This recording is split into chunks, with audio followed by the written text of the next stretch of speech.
యువకులకు క్రీడాకారులకు సంబంధించిన ఈరోజు క్వశ్చన్ అవర్స్లో అవకాశం రాకపోవడం వల్ల నేను మీడియా ద్వారా ఆ విషయం తెలియజేస్తా ఉన్నా. ఒకవైపు కేంద్ర ప్రభుత్వము ఖేలో ఇండియా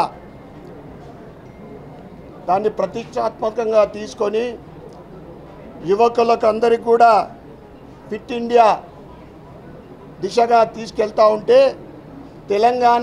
తెలంగాణలో దానికి ఆపోజిట్గా క్రీడాకారులకు ఎటువంటి సౌకర్యాలు లేవు, ఎటువంటి వసతులు లేకుండా తెలంగాణ గత 10 సంవత్సరాల బీఆర్ఎస్ ప్రభుత్వం కానీ ఇప్పటి కాంగ్రెస్ ప్రభుత్వం కానీ క్రీడలకు ఎటువంటి ఇంపార్టెన్స్ ఇవ్వడం లేదు.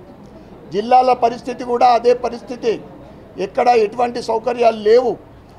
ఇక్కడ నిజామాబాద్ నియోజకవర్గానికి సంబంధిస్తే అక్కడ జాతీయ అంతర్జాతీయ క్రీడాకారులు ఎటువంటి కోచ్ లేకుండా గోల్డ్ మెడలిస్టులు ఇవాళ నిఖిత్ జరీన్ ఆమె ప్యారిస్ ఒలింపియాకు గోల్డ్ మెడల్ తీసుకురావడానికి అక్కడ పోవడం జరిగింది.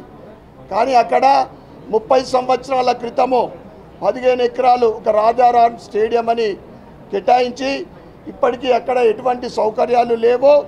దాంతోపాటు కలెక్టర్ ఆఫీసు మరియు గ్రౌండ్ పాత కలెక్టర్ ఆఫీసు గ్రౌండ్ ఖాళీ స్థలం ఏదైతే 6.5 ఎకరాలు ఉందో అక్కడ మినీ స్టేడియం నిర్మింపచేయాలని మరియు అదేవిధంగా పక్కనున్న 2 ఎకరాలలో ఇండోర్ స్టేడియం నిర్మింపచేయాలని నేను క్రీడా శాఖ మంత్రి అయిన నేను సీఎం రేవంత్ రెడ్డి గారిని మేము కోరుతా ఉన్నాం.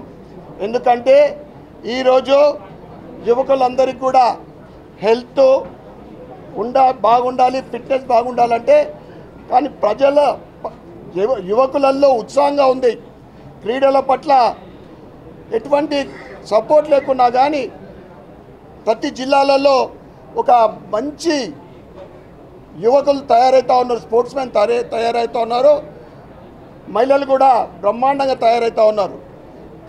ఇప్పుడు ప్రతి జిల్లాలో ఒక మినీ స్టేడియం నిర్మింపజేయాలని నిజామాబాద్లో రాజారాం స్టేడియంకు క్రికెట్ స్టేడియం తయారు చేయాలని 6.5 ఎకరాలలో ఖాళీ స్థలంలో మినీ స్టేడియం నిర్మింపజేయాలని అదేవిధంగా 2 ఎకరాల ఖాళీ స్థలంలో ఏదైతే ప్రెస్ క్లబ్ ముంగట ఉన్న స్థలాన్ని ఇండోర్ స్టేడియం తయారు చేయాలని మేము కోరుతా ఉన్నాం. ధన్యవాదాలు.